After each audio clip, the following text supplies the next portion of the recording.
Damai sejahtera daripada Allah Bapa yang melampaui segala akal dan pikiran manusia, itulah yang menerangi hati dan pikiran kita di dalam mendengarkan firman-Nya dalam Kristus Yesus Tuhan kita. Amin. Bapak Ibu, saudara-saudara yang dikasihi Tuhan Yesus Kristus, khotbah minggu kita pada tanggal 22 Maret 2020, Minggu Letare atau Bersukacitalah Kamu, terambil dari Mazmur 69 ayat 30 sampai 37. Saya akan bacakan untuk kita sekalian. Tetapi aku ini tertindas dan kesakitan. Keselamatan daripadamu, ya Allah, kiranya melindungi aku. Aku akan memuji-muji nama Allah dengan nyanyian, mengagungkan Dia dengan nyanyian syukur. Pada pemandangan Allah itu lebih baik daripada sapi jantan, daripada lembu jantan yang bertanduk dan berkuku belah. Lihatlah, hai orang-orang yang rendah hati dan bersukacita, kamu yang mencari Allah, biarlah hatimu hidup kembali. Sebab Tuhan mendengarkan orang-orang miskin dan tidak memandang hina orang-orangnya dalam tahanan. Biarlah langit dan bumi memuji-muji Dia, lautan dan segala yang bergerak di dalamnya. Sebab Allah akan menyelamatkan Sion dan membangunkan kota-kota Yehuda, supaya orang-orang diam di sana dan memilikinya. Anak cucu hamba-hambanya akan mewarisinya, dan orang-orang yang mencintai namanya akan diam di situ. Saya akan bacakan ayat yang ke-33 yang menjadi tema hari Minggu ini, sukacita di dalam Tuhan. Lihatlah, hai orang-orang yang rendah hati dan bersukacitalah, kamu yang mencari Allah, biarlah hatimu hidup kembali. Bapak Ibu, saudara-saudara yang dikasihi Tuhan Yesus Kristus, melihat situasi kondisi perkembangan pandemi wabah virus corona di negara kita, yang dimulai dari Wuhan, Cina, COVID-19 menyebar dengan begitu cepatnya ke Indonesia. Virus corona telah merenggut begitu banyak jiwa yang saling mengasihi dipisahkan dari kekasih hatinya. Anak kehilangan ayah atau ibu, atau sebaliknya. Dan kita melihat perkabungan pun sepi dari sanak saudara yang sesungguhnya ingin menghadiri dan melihat untuk terakhir kali yang dikasihi. Namun virus corona menghalangi kita untuk menghadiri. Ekonomi dunia tergoncang, dan begitu banyak lagi dampak yang ditimbulkan dari virus COVID-19 ini. Dari catatan yang masuk kemarin, dari 369 yang terindikasi COVID-19, menurut data hari Jumat, 35 orang meninggal, 8 berasal dari Jawa Barat, dan 5 diantaranya dari Bandung. Untuk itulah Bapak, Ibu, saudara-saudari yang dikasihi Tuhan, pengurus harian jemaat Jemaat khusus GKP Bandung dengan berat hati mengambil keputusan untuk memindahkan kebaktian minggu dari gedung gereja ke rumah-rumah warga jemaat. Hal ini kita perbuat adalah sebagai peran serta gereja kita untuk membantu pemerintah yang sedang berupaya menanggulangi merebaknya wabah virus corona ini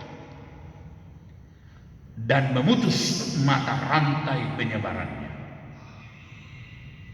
Pemerintah juga telah mengeluarkan himbauan melalui Bapak Presiden agar bekerja, belajar dan beribadah di rumah masing-masing.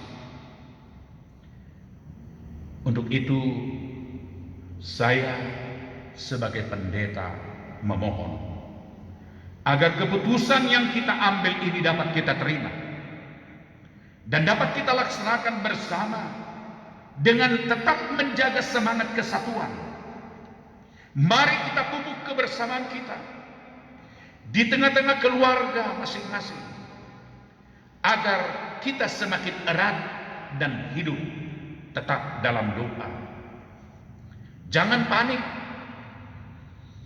namun tetap waspada menghadapi pandemi wabah COVID-19 ini. Khotbah kita hari ini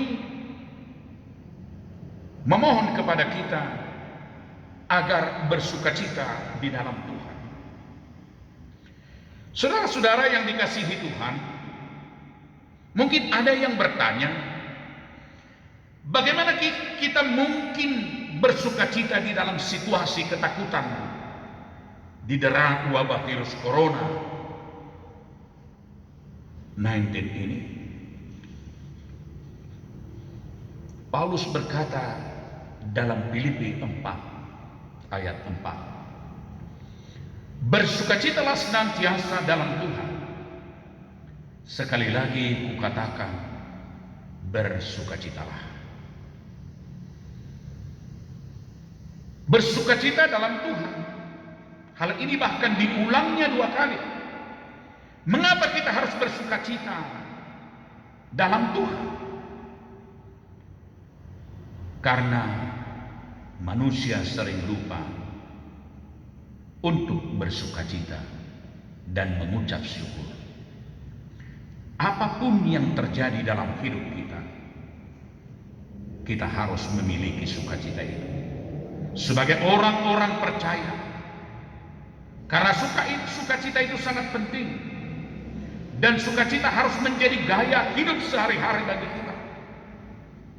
Dalam keadaan susah maupun senang, baik maupun buruk, kita harus tetap bersukacita dalam Tuhan. Saudara-saudara, Charles Swindoll dalam bukunya Love Again, Tertawa Lagi, menulis 3 hal yang sering menjadi pencuri sukacita itu, yakni kekhawatiran, tekanan batin, dan ketakutan. Ia mendefinisikan kekhawatiran sebagai kegelisahan yang berlebihan akan sesuatu yang mungkin terjadi atau mungkin tidak terjadi. Tekanan batin diartikan sebagai ketegangan yang berlebihan terhadap situasi yang tidak dapat kita ubah atau kontrol. Padahal kita tahu Yesus adalah sumber sukacita. Dan ketakutan menurut Swindoll adalah kecemasan yang sangat terhadap bahaya, kejahatan atau penderitaan. Dan semua ini akan memperbesar masalah kita dalam hidup ini. Karena itu Swindoll mengatakan bahwa untuk membentengi diri dari pencuri sukacita itu, kita harus memiliki keyakinan yang sama seperti yang dikatakan Rasul Paulus dalam suratnya ke jemaat Filipi. Dalam Filipi pasal 1 ayat 3 sampai 5 juga dia meyakinkan jemaat Filipi bahwa dikatakannya khusus dalam ayat 6 bahwa ia yang memulai pekerjaan yang baik di antara kita akan meneruskannya sampai akhirnya.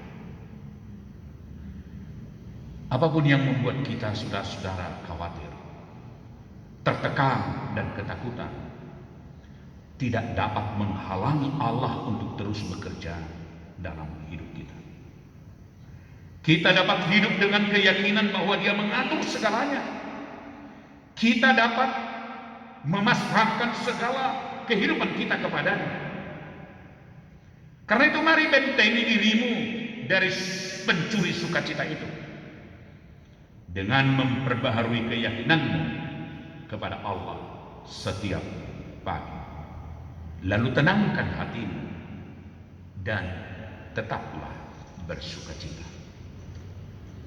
Sukacita adalah salah satu cara pola hidup sehat.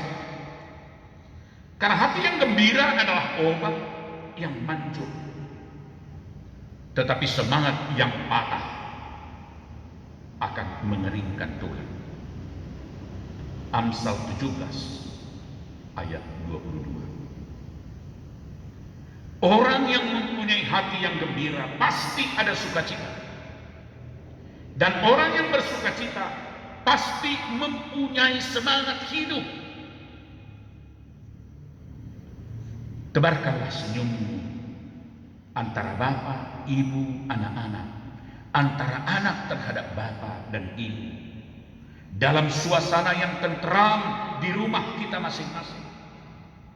Mungkin ada rencana Tuhan yang besar bagi kita, bagi gereja termasuk keluarga kita, agar kita jangan semakin menjauh satu dengan yang lain. Tuhan Yesus berkata dalam Yohanes 15 ayat 11, semuanya itu kukatakan kepadamu, supaya sukacitaku ada dalam kamu, dan sukacitamu menjadi penuh. Karena itu apapun yang terjadi di tengah-tengah negara dan bangsa kita harus tetap menghadapi dengan sukacita. Namun sebagai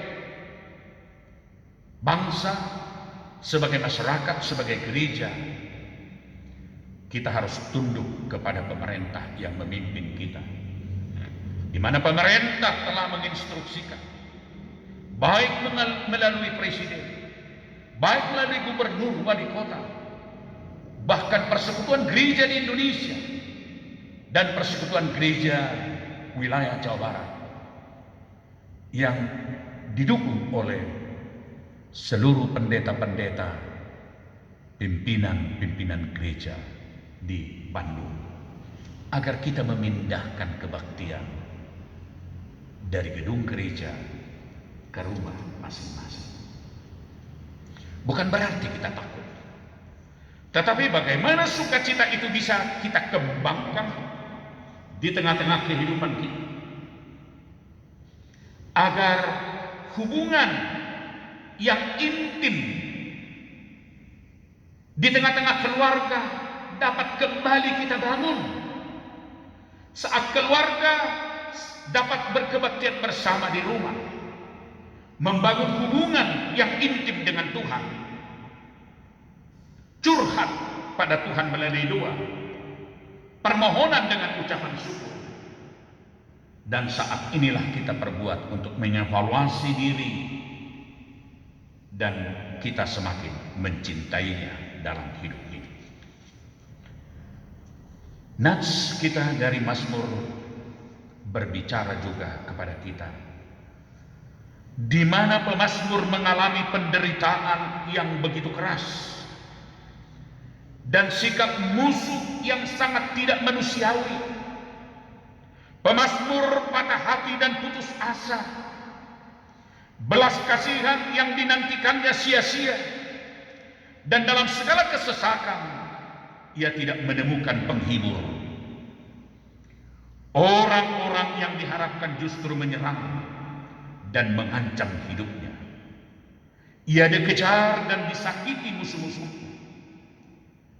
Karena itu pemazmur mengajukan permohonan kepada Allah agar jamuan dan selamatan musuh-musuhnya menjadi perangkap bagi mereka, dan secara fisik mereka menjadi goyah. Kita tidak senangi musuh-musuh kita dihukum oleh Tuhan. Tetapi apa yang mau dikatakan oleh pemazmur bagi kita? Dalam situasi kondisi ini kita yakin dan percaya bahwa musuh dunia sekarang, musuh bangsa sekarang, termasuk bangsa Indonesia, yaitu wabah corona COVID-19, akan dapat kita lawan dengan kekuatan Allah.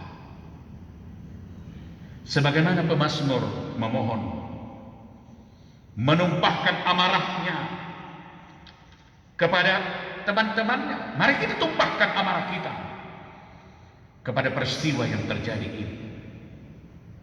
Namun peristiwa ini harus kita amini sebagai cara Tuhan untuk mengajar dan mendidik kita, bahwa pangkat tidak ada artinya.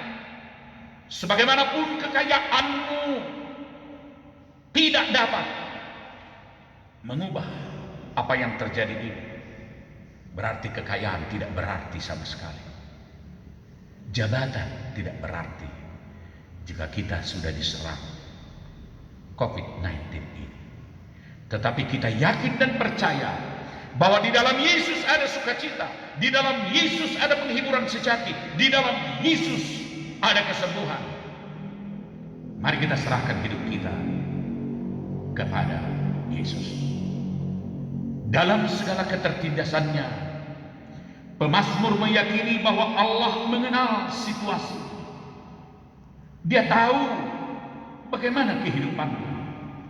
Ia juga yakin bahwa Allah melihat semua musuhnya dan keselamatan daripada Allah yang hanya dapat melindunginya. Ia yakin bahwa Allah akan menyelamatkan umatnya di Sion dan Yehuda, sehingga mereka dapat mewarisi negeri itu hingga anak cucunya. Saudara-saudara, mazmur ini juga sering dipandang sebagai mazmur tentang Mesias. Karena di bagian mazmur ini berisi tentang seruan Daud minta tolong sejajar dengan penderitaan Mesias atau Kristus.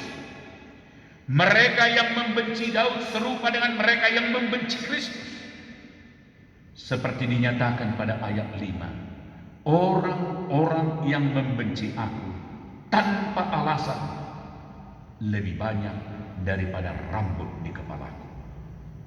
Cinta Daud dalam ayat 10 sebagai cinta untuk rumahnya menghanguskan dirinya, menyala-nyala dalam hidupnya untuk tetap berhubungan dengan Tuhan. Ini juga dikaitkan oleh para murid dengan Kristus untuk menjelaskan pembersihan Kristus di bait Allah dalam Yohanes 2 ayat 17 itu. Dalam Mazmur 69 ayat 22 Daud mengatakan, bahkan mereka membenci aku makan racun, dan pada waktu aku haus mereka memberi aku minum anggur asam. Ini dihubungkan dengan cuka atau anggur asam yang diberikan kepada Kristus di kayu salib. Matius 28 ayat 48, Markus 15 ayat 36, Lukas 23 ayat 36. Karena itu Bapak, Ibu, saudara-saudari yang dikasihi Tuhan Yesus Kristus, keyakinan kita pasti akan menolong kita terhadap masalah-masalah dan pergumulan yang sedang kita alami. Tapi mari kita fokus kepada Kristus dalam hidup ini. Jika hidup kita terlalu banyak memberikan waktu, tenaga, dan pikiran hanya fokus kepada masalah, kita akan sulit merasakan sukacita dan bersyukur kepada Tuhan. Tapi fokuskanlah hidupmu kepada Yesus Kristus, karena Dia sanggup untuk menolong kita. Mari tambahkan iman dan pengharapan pada Tuhan. Dengan mengikuti arahan pemerintah sebagai alat Tuhan, kita juga sudah turut serta untuk memotong peredaran daripada virus corona ini. Keyakinan pemazmur bahwa Tuhan adalah kekuatan menghadapi penderitaan, persoalan, kesakitan, penindasan yang menjadi penghalang baginya untuk merasakan sukacita juga terjadi bagi hidup kita. Tetapi percayalah, Tuhan tidak pernah terlambat untuk menolong kita dalam kehidupan ini. Karena Ibrani 13 ayat 8 berkata, Yesus Kristus tetap sama, baik kemarin, hari ini, sampai selama-lamanya. Tuhan memberkati kita. Shalom. Mari kita berdoa. Allah Bapa di sorga, kami percaya Engkau akan melepaskan kami dari segala masalah. Sebagaimana pemazmur yang mengalami penderitaan yang begitu keras,